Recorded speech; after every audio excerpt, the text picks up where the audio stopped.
안녕하십니까. 광주 전남권 뉴스입니다. 담양군 주민들이 수십만 원에서 많게는 100만 원이 넘는 수도요금 고지서를 받았습니다. 검침원들이 이를 제대로 하지 않아서 미납요금이 한꺼번에 청구된 건데요. 그동안 요금을 내란 대로 냈던 주민들은 영문도 모른 채 수도요금 미납자가 됐습니다. 김혜린 기자의 보도입니다. 담양의 한 시골 마을입니다. 최영춘 할아버지는 지난달 수도요금 고지서를 받고 깜짝 놀랐습니다. 혼자 사는 집에 수도료가 146만 8천 원이 나온 겁니다. 아들이 그 전화를 한 게 뭐라고 했는가 몰라도 요거 물세를 무조건 많이 그냥 나온 게 현에서 깜짝 놀랐지. 같은 마을의 서연자 할머니도 평소보다 10배 이상 뛴 요금 고지서를 받았습니다. 만 원도 잘 안 나왔거든. 근데 그냥 느닷없이 그거 15만 원씩 나와보니 깜짝 놀랐지. 짧게는 3년에서 길게는 10년치 미납 요금이 한꺼번에 부과된 겁니다. 지난달 담양에서 약 2,000세대가 수도료 폭탄 고지서를 받았습니다. 왜 이런 일이 벌어졌을까?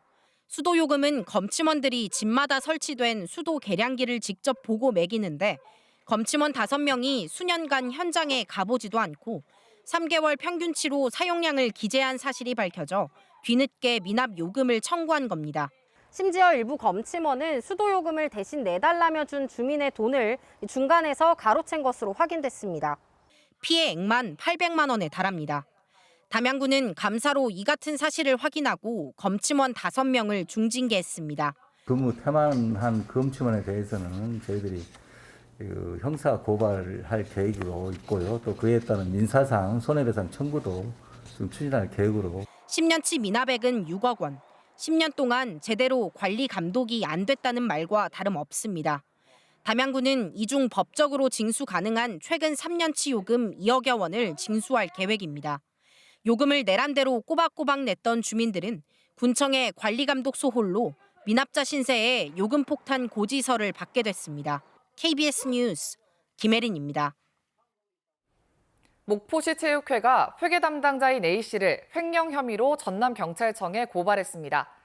A씨는 올해 3월부터 최근까지 목포시에서 수령한 생활체육 지도자 인건비 등 각종 보조금과 자체 운영비 4억 8천여만 원을 본인 계좌로 빼돌린 혐의를 받고 있습니다. 목포시는 이와 관련해 체육단체 상급기관인 전라남도 체육회에 횡령 사건을 통보했습니다. 또 목포시 체육회 전반에 대한 감사를 청구하고 횡령 금액과 별도로 시의 보조금이 적법하게 사용됐는지에 대해서도 특별 감사할 예정입니다. 목포시는 입장문을 통해 이번 일을 반면교사 삼아 보조금을 받는 산하 모든 단체와 소속 임직원의 각종 부정행위에 대해 일벌백계 원칙으로 단호하게 대처하겠다고 밝혔습니다. 현대제철 순천공장의 비정규직 노동자들이 사측을 상대로 제기한 근로자 지위 확인 소송 1심에서 승소했습니다. 6년 전 1차 승소에 이어 추가로 소송에 참여한 노동자들도 승소한 건데요. 노동자들은 사측에 즉각적인 정규직화를 요구하고 있습니다. 보도에 이성각 기자입니다. 현대제철 순천공장 산하청 노동자들이 정규직화를 요구하며 회사를 상대로 제기한 소송에서 승소했습니다. 2016년 5월 민사소송을 제기한 지 6년 2개월 만입니다. 광주지법 순천지원 제2민사부는 노동자 258명이 제기한 근로자 지위 확인 소송에서 원고들이 피고 현대제철 근로자임을 확인하고 피고는 원고들에게 고용의 의사를 표시할 의무가 있다고 밝혔습니다. 노동자들이 협력업체에 고용된 뒤 원청 사업장에서 사실상 지휘 감독을 받는 불법 파견으로 판단한 것입니다. 노동계는 법원 판결에 즉각 환영 입장을 보였습니다. 불법 파견, 비정규직 무기를 부숴주었으며 더 이상 비정규직으로 일하지 않아도 되며 정규직으로 일할 수 있는 희망이 열린 것이다. 노동계는 즉각적인 정규직화를 요구하고 있지만 앞서 2016년 2월 1심에서 승소한 근로자 157명의 정규직화도 아직 이루어지지 않았습니다. 회사 측이 1, 2심에서 패소했지만 대법원에 상고했기 때문입니다. 세 차례 판결에서 저희가 모두 이제 승소하였는데요. 이행치 않는다면 저희는 지역의 지역민들과 함께해서 이를 이행시키게끔. 이번 판결에 대해 현대제철은 재판부 판단에 아쉬움이 있다며 입장차와 다툼의 여지가 있어 항소를 통해 소명하겠다고 밝혔습니다. KBS 뉴스 이성각입니다. 노동 조건 개선을 요구하며 45일째 총파업을 이어가고 있는 광주 전남 배전 노동자들이 한전협력업체에 만연한 불법 하도급 근절을 촉구하며 고공농성에 들어갔습니다. 민노총 소속 광주 전남 전기노조 이경석 지회장은 어제 나주혁신도시 한전 KDN 본사 앞에 있는 16m 높이 교통관제 철탑에 올라가 농성을 벌이고 있습니다. 전기노조 조합원 500여 명도 철탑 주변과 한전 본사 앞에 천막을 치고 농성을 이어가고 있습니다. 전남 지역의 대표 여름축제인 무안연꽃축제가 코로나19로 중단된 지 3년 만에 다시 열리는데요. 특히 이번 축제는 미디어 파사드 등 야간 행사가 강화돼 볼거리가 더 풍성해졌습니다. 박지성 기자입니다. 동양 최대의 백년 자생지가 싱그러운 초록 물결로 넘실거립니다. 연잎 사이 사방으로 한여름 잠깐 만날 수 있는 흰색과 분홍색 연꽃들이 고개를 들었습니다. 늦게 피는 만큼 크고 더 아름답다는 백년의 자태에 방문객들의 감탄이 이어집니다. 2019년도에 또 왔었는데 이 정도로 연꽃이 첫날부터 피지 않았는데 연꽃이 되게 많이 펴가지고 이쁘더라고요. 3년의 준비를 거쳐 다시 개막한 무안 연꽃축제는 기존의 볼거리에 색다른 경험을 더하는 데 무게를 두었습니다. 연꽃길 보트 탐사와 물놀이, 오토 캠핑은 물론 주제 영상관과 체험관을 새롭게 마련했습니다. 특히 뮤지컬 공연과 연꽃 미디어 파사드, 디스코 파티, 달빛 야행 등 행사의 중심을 야간으로 옮긴 것이 가장 큰 변화입니다. 무더위를 피해서 이제 야간에 국민들의 문화 예술의 장을 펼치는 것도 있고요.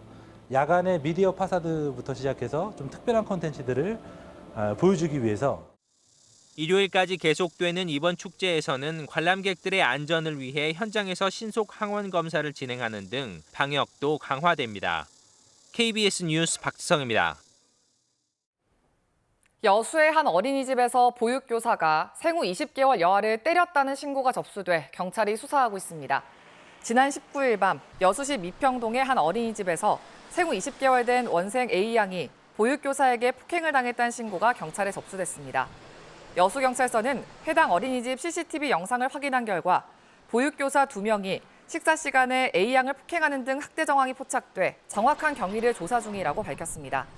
경찰은 또 A양과 같은 반 유아들에 대해서도 추가 피해 사례가 있는지 확인할 예정입니다. 순천의 한 특성화고등학교 50대 교감이 20대 직원을 성추행해 경찰 조사를 받고 있습니다. 전라남도 교육청은 지난 6월 교육계 행사가 열린 경북 경주 한 호텔에서 순천 모 고등학교 교감 A씨가 같은 학교 여직원을 성추행해 현행범으로 체포됐다며 해당 교감을 직위 해제했다고 밝혔습니다.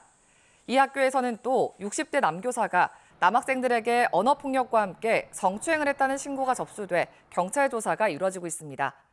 전라남도 교육청은 두 사건에 대한 수사 결과를 토대로 교감과 교사에 대한 징계를 결정하겠다고 밝혔습니다.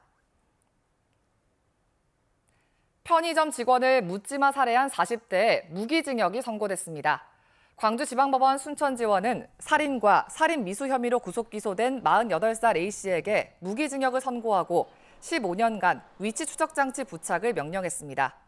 재판부는 사회 구성원들의 피해가 다시 발생하지 않도록 A씨를 사회화 격리할 필요가 있다고 밝혔습니다. A씨는 지난 2월 광양의 한 편의점에서 흉기로 직원 23살 B씨를 살해하고 현장에 있던 지인을 다치게 한 혐의로 기소됐습니다.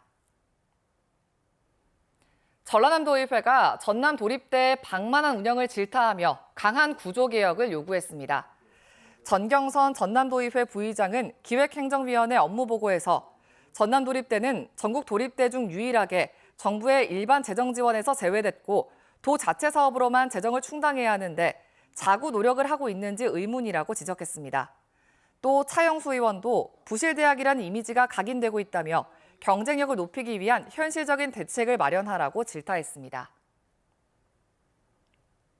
광주시 교육청이 올해 하반기 운동부가 있는 학교 45곳을 대상으로 찾아가는 스포츠 인권교육을 실시합니다.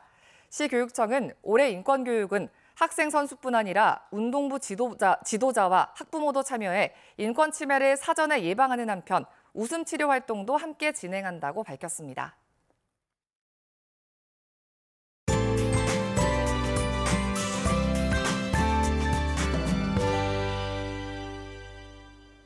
다소 선선하게 시작하고 있는 아침입니다. 밤사이 기온이 조금 더 내려가면서 광주의 아침 최저 기온은 22도 안팎 보이고 있는데요. 낮부터는 기온이 더 빠르게 오르겠습니다. 한낮 기온 주말까지 30도 안팎까지 오르겠고 체감 온도는 31도를 웃돌아 덮겠습니다.